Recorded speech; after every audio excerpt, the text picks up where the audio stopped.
Hello, I'm Casey Aiken, and this is 21 This Week. Coming up next, should good students get to party and the slacker kids stay home?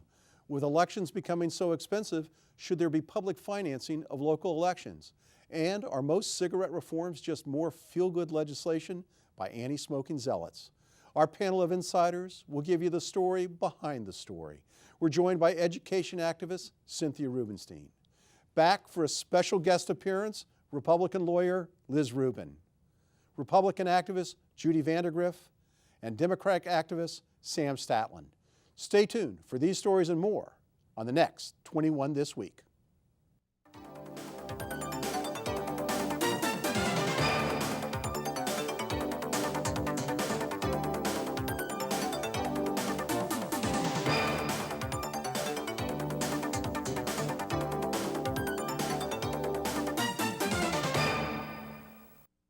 This week, middle school students in Montgomery County are having a pizza party and a dance for getting good grades. It became the topic du jour of the Twitterverse. Yes, right here in progressive Montgomery County at Eastern Middle School in Silver Spring, students who attained A's were served pizza in the last hour of the day on Tuesday. And later after school, students with B's and C's got to come to the dance. But no pizza. And students with lower grades, they were sent home with nothing.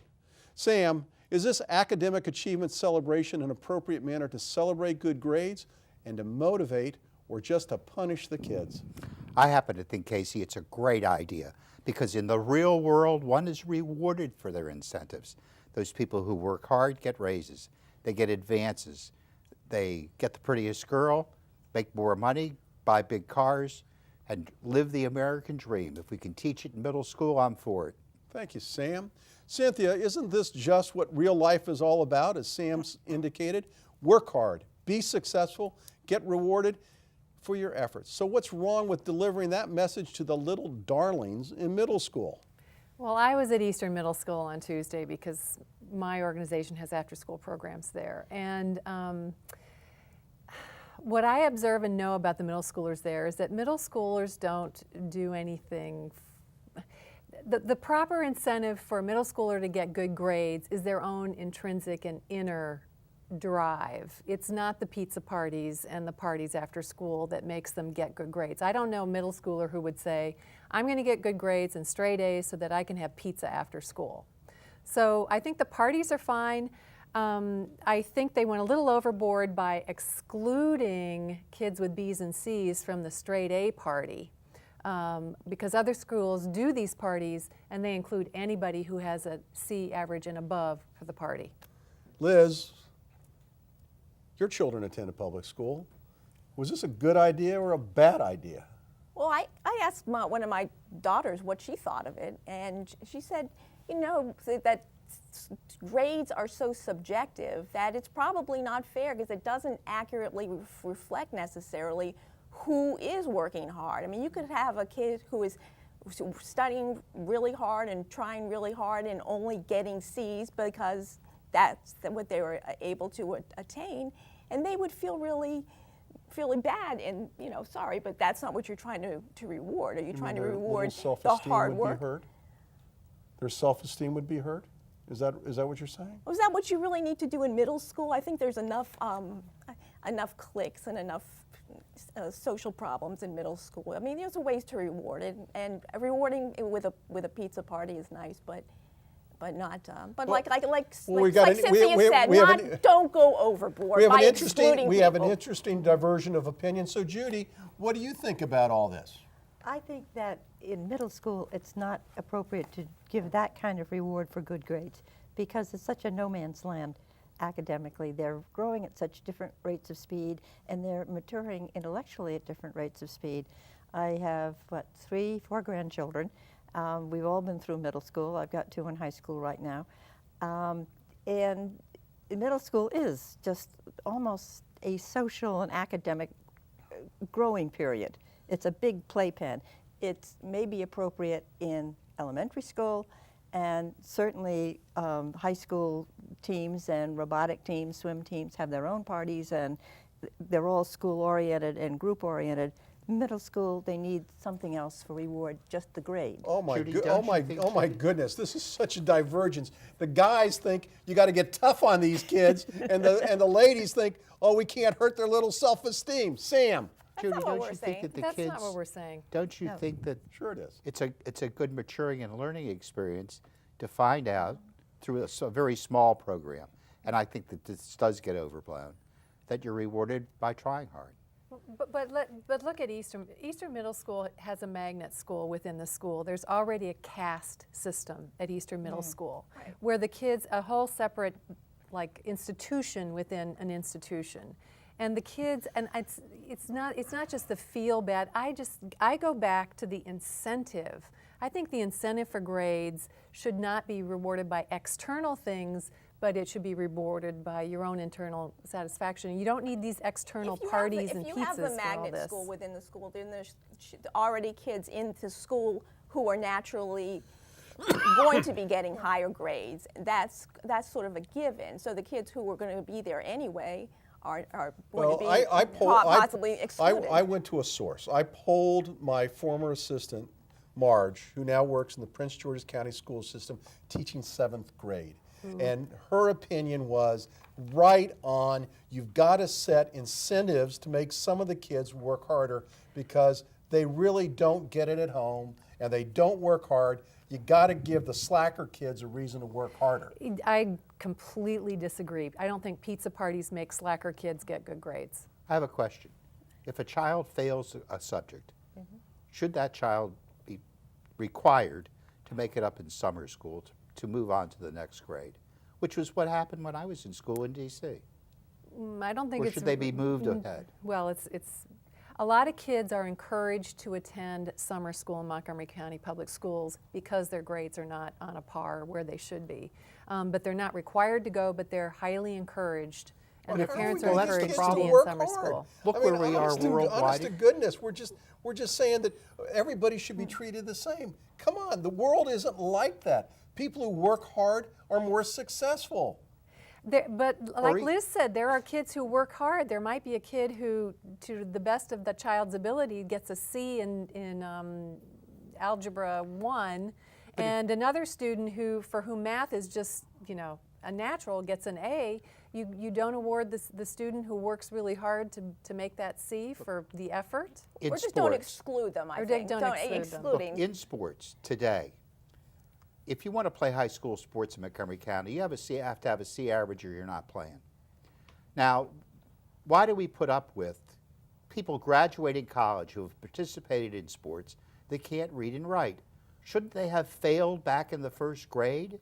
Would it have made that much of a difference if they had passed first grade and then advanced to second, and third, Sam? and fourth? What am I missing? Sam, that's a great question, and it's a great question for the audience because we're going to go on to our next subject. Let the audience figure out whether you're right or whether you're wrong. When we come back, and when we go to our second topic, County Council member and current executive candidate Phil Andrews introduced legislation for public financing of council and executive campaigns this week. In the legislation, in order to qualify for public matching funds, district council candidates who opt for public financing have to raise $10,000. At-large council candidates would have to raise $20,000, and executive candidates, they have to raise $30,000. All of the other council members were co-sponsors of this legislation, which was praised by the usual suspects: Common Cause, Progressive Maryland, ACLU, Sierra Club. Cynthia, do you think this legislation is going to help candidates with limited resources be more competitive? Short answer, yes. The other thing it does is it allows current electeds to spend more time reading and background materials while they construct legislation, and leaves them more time to work with their constituents and do the job, and not to be going out on the hustings and begging interest groups for money for their campaigns, which often pose that slippery conflict of interest in taking money for campaigns when you have to rule on, say, development issues or union education issues, et cetera. So yes, I think it's a terrific idea, and I hope it passes. Sam, What I like about it is, it sounds great. It sounds great. Who's going to pay for it? We, the public, will pay for Okay. it. But while it will encourage more people to participate in the system, look, the way it is right now, this election is decided in Montgomery County in the Democratic primary. In an off-election year, you have about a 30% voter turnout. So 15% of basically the liberal wing of the Democratic Party decides who's going to run for office. I want to see those poor Republicans that can't seem to be doing anything, participate more within the system. I want to see an independent run in the general election. And let's see where the independents and the others are for the vote count. So I think it's good that the public will pay for it. In the end, a heck of a lot less money is going to be spent in elections, and we might just get an improved quality of candidate and elected official who's more committed to doing the public good than worrying about raising money. All right, Judy, you're the Republican here. What do you think? Do you think this is going to help your candidates The only run for election? one question, it would certainly help our candidates run because basically the Republicans that we can talk into running and who are interested in running don't have a lot of funds at their disposal, and they don't want to go to interest groups or strong support groups because they don't want to be tied to any interest group. So therefore, it's been a real boon to upcoming young people, particularly in Montgomery County, who would like to run for office but don't have the finances. My question is, who's going to pay for it? You all more or less have indicated it sort of will come out of general funds. Well, is this going to be like you check on a ballot or you check on your state income tax or your county taxes that, yes, I'll give $2 for election funding or whatever? I need to know more about it before I'd support it. Liz, what do you think? Do you think this would support more candidates running? I mean, the financial bars of having to raise X dollars can be quite intimidating. Even raising $15,000 can be a high number for an independent candidate. Well, it can be, and I think it would be a great incentive for Republican candidates to get on the ballot. But I don't understand how, Sam, you say it'll cause less money to be raised on campaigns. I don't see how that would be possible. I think it would just cause the amount of money on local campaigns to skyrocket. Well, you're going to have a cap if you've got caps built into this on the funding. Well, of how much can be spent. The caps is matching funds. So if you Correct. raise $30,000, you can get- only spend got 60. $60,000. You can only spend $60,000. Right. $60,000 for an executive race is nothing. The other No, thing well, the but other that's the thing point. that I think would help is it would make primaries more participatory by Democrats, because often people say, if you put skin in the game, and if a candidate can raise $150 from 1,000 people, then those people who have given $150 to that candidate, they have skin in that game, and they know that their voice is equal and their contribution is equal to every 999 other people. There's another important point to this, and that point is that in addition to the minimum for raising funds, there's also a minimum amount of people to contribute. So it's not just raising $10,000. That $10,000 has to come, I believe, from at least 150 people. Yeah, you can't So go that- to Uncle George and ask for $10,000. Right, they have to Correct. be $50 contributions right. or 100. So you Now have that I like. you've got Why some is, money why to is, become why is these. that? Well, What if one guy wants to self-fund this? What's wrong with that? That may not be allowed. They haven't worked out that detail or presented that detail, but they may not allow a candidate to borrow from their own funds to put into their campaign chest. All right, well, we're going to have to wrap it up. When we come back from this short break, the General Assembly wants to raise the smoking age to 21, and CVS announces that it's getting out of the tobacco business. Does any of that make sense? Stay tuned. You'll find out.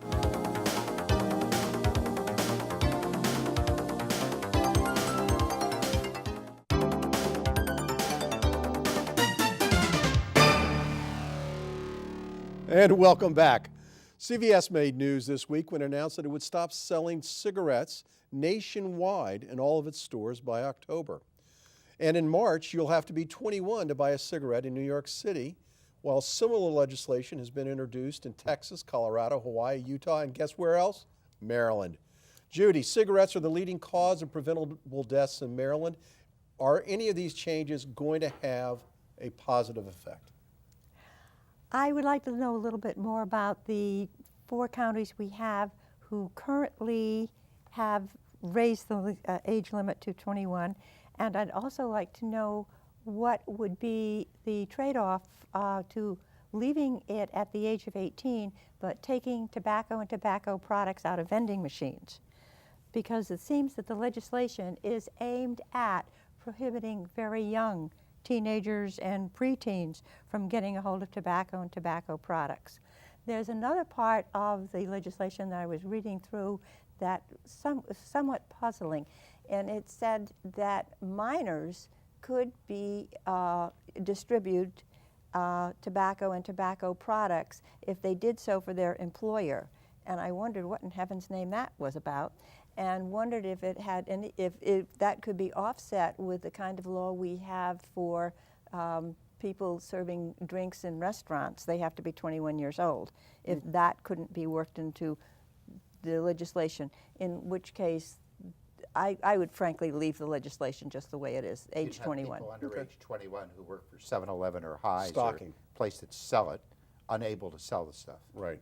Liz, you're a A lot vocal, of, kill a lot of jobs. Okay. Liz, you're a vocal proponent of eliminating smoking in public places. What do you think of these laws? Well, first I wanted to say I congratulate CVS for stopping to distributing tobacco, because I think having it be harder to get it makes it great, is a positive thing. I used to smoke, and just being around cigarette smoke is how I got addicted to it in the first place, being around secondhand smoke. So the less there is, the better it is for everybody else. And as far as the laws go, I think Stan said what the portion you're afraid of is that the distribution part is for people who work in convenience stores and things like that. So that's okay. I think if you're not old enough to buy a beer, you should not be old enough to buy a pack of cigarettes. Well, good idea. We'll lower the drinking age Well, to, good idea for to that 18 too. I again. agree with that too. Cynthia, isn't this whole deal about CVS just cosmetic? No, I mean, they're getting out of absolutely the not. business because they want to get out of the business. It's too big a headache. They're not really making any money from this. Well, do you more- think if they were making money, they'd stop selling the stuff? It's a business decision. They will lose revenue. It's not a lot of revenue, but they're doing it because they're moving more into being identified as being a health center, and it doesn't fit their mission as they get more and more involved in healthcare delivery and pharmacies. They're still selling selling motor oil and cigarettes. kitty litter. Come on, they're not but- changing the model. They're But just they selling want- a bill of goods to all you It people. doesn't make sense for them to be touting we are a health care business and be selling tobacco on from their shelves. I think They're we still read selling this. Twinkies. Come on, they're not. Yes, they're but not getting out of Twinkies won't kill you as quickly as cigarettes get will into it. kill you. Anyway, sugar is not good. But they have contractual relationships as well that gives them incentives to promote people not smoking. And as we read, they're all going to put on a huge anti-smoking campaign. But when you travel, around the country and you go into a pharmacy, I think there's very few pharmacies, small pharmacies or even good-sized pharmacies that sell cigarettes anymore. But It's kind of but funny the, to call the question yourself isn't whether it's a pharmacy and pharmacy, whether it's a general store. It's not a pharmacy. Have you ever been? I mean, as I said, you go in there, you buy general products. It's not just. don't It's go not there just if you don't limited. like it. no, It's just not limited. It's just not limited to pharmaceuticals. They're selling- Target stopped selling them a long time ago. I mean, they stopped selling cigarettes. A lot of places. And a lot of places Walgreens, do, yeah. Walgreens It's- is now looking at doing the same thing. So sounds I would Rite Aid. expect that Walgreens will jump on this bandwagon as I'm well. when sure, you I'm really sure there'll look- be others to follow too. When you Yes. look Good Rhode nationally Island at the company. statistics and even locally, by raising the price of cigarettes because of tax or limiting the age, we as a nation have done a tremendous job of reducing the amount of smoking at young ages. And I will tell you, as a smoker who is thoroughly addicted to nicotine, I'm in favor of this stuff. And I, at point in time, feel like a pariah. I bought a new car and I vowed that I will not smoke in this car, and I haven't so far. But when I smoke a Congratulations. cigarette, pardon? But should it be against the law for you to smoke in the car if another human being is riding with you? Yeah, I think it should. Why? Because I'm endangering their health. When I smoke a cigarette, I duck around the corner of a building or someplace. And have this is friends where the whole problem smoking I have with spouse this. smokes It outside. makes people feel like they're criminals. It does, When I it's do. illegal. It's a legal product. It's beside the point. It gives me more incentive to stop smoking, and now I'm down to about a half a pack. We're slowly restricting people's access to doing themselves in with cigarettes. And costing the rest of us. See, And costing the in rest of general, us. like Mr. Aiken, I do have a problem when you infringe on a person's individual rights. I really do. Yeah. And a lot of legislation does infringe on rights. So on the other side of the coin, if somebody wants to smoke or eat Twinkies till it kills them, that's their right. But when it impacts on another member of society, I think there you But it can always kinda get your impacts foot on in the another door. member of society if you follow the extension that Cynthia just said, because we're ended up paying for part of their health care. Well, we do. It's true. And So, it's I mean, health care so- and it's loss of, and along with that, the loss of Productivity. productivity. Well, so why don't we just make the age of 21 for eating Cheetos, eating Twinkies, eating Big Macs? We and have just- to start here, Casey. Why start Let's start here? with Why don't cigarettes, we go gummy bears. backwards instead of forwards? Why do we always have to be so progressive? Because cigarettes are worse. Oh my yes, goodness! they're Yeah. worse. I'd- There's nothing All good in about favor? cigarettes. All in favor, aye. Bye, Casey. I got outvoted. Stay tuned for Parting Shots when we come back.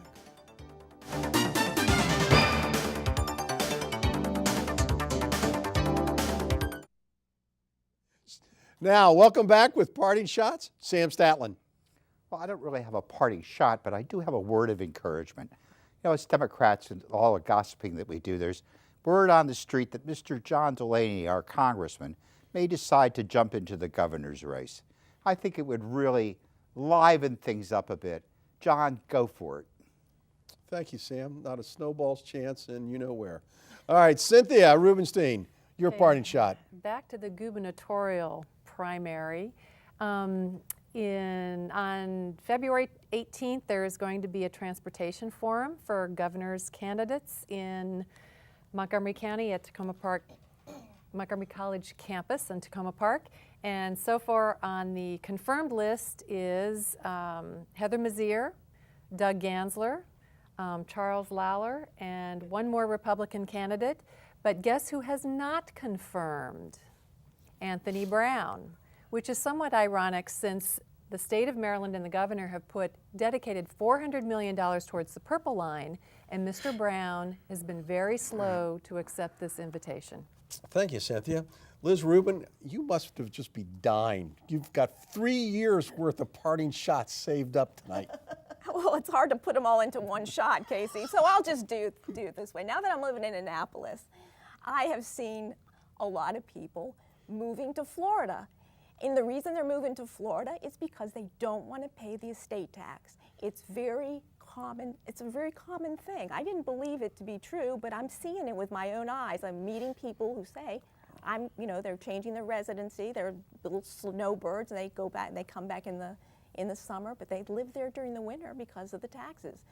And I know that the leaders of our Maryland legislature want to change the law to lower the state tax to kick in to $5.6 million like the rest of the country. But the Governor O'Malley has to, he's going to have a big, hard decision to make. Thank you, Liz. Good seeing you again. And now, Judy, your Well, parting shot. I would like to encourage people to attend the gubernatorial candidate show up at Montgomery College. And you're absolutely right. We have a place in Florida. We've never been able to move into it because it's always rented by other people who are avoiding their state taxes and a state tax, one from New York State.